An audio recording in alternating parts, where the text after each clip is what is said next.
आज आम प्रस्तुत करवा श्रावणी छतु भजा पान पकड़ा पाउडर रे।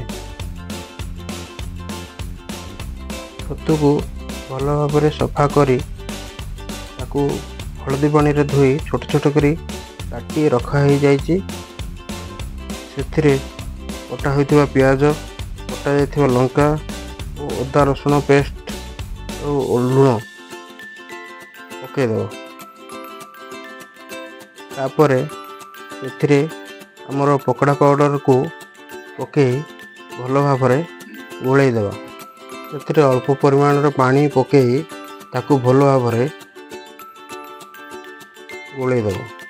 तावारे सोरिष तेल पकई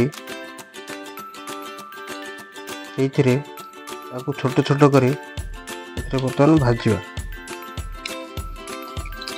ताकि एमती गोल गोल करके तावारे पकईदेव।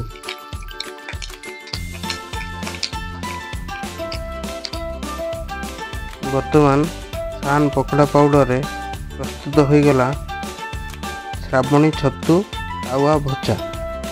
पान पकड़ा पाउडर रे छतु भजा करी प्रस्तुत करके खातु। लाइक कमेंट और शेयर करंतु।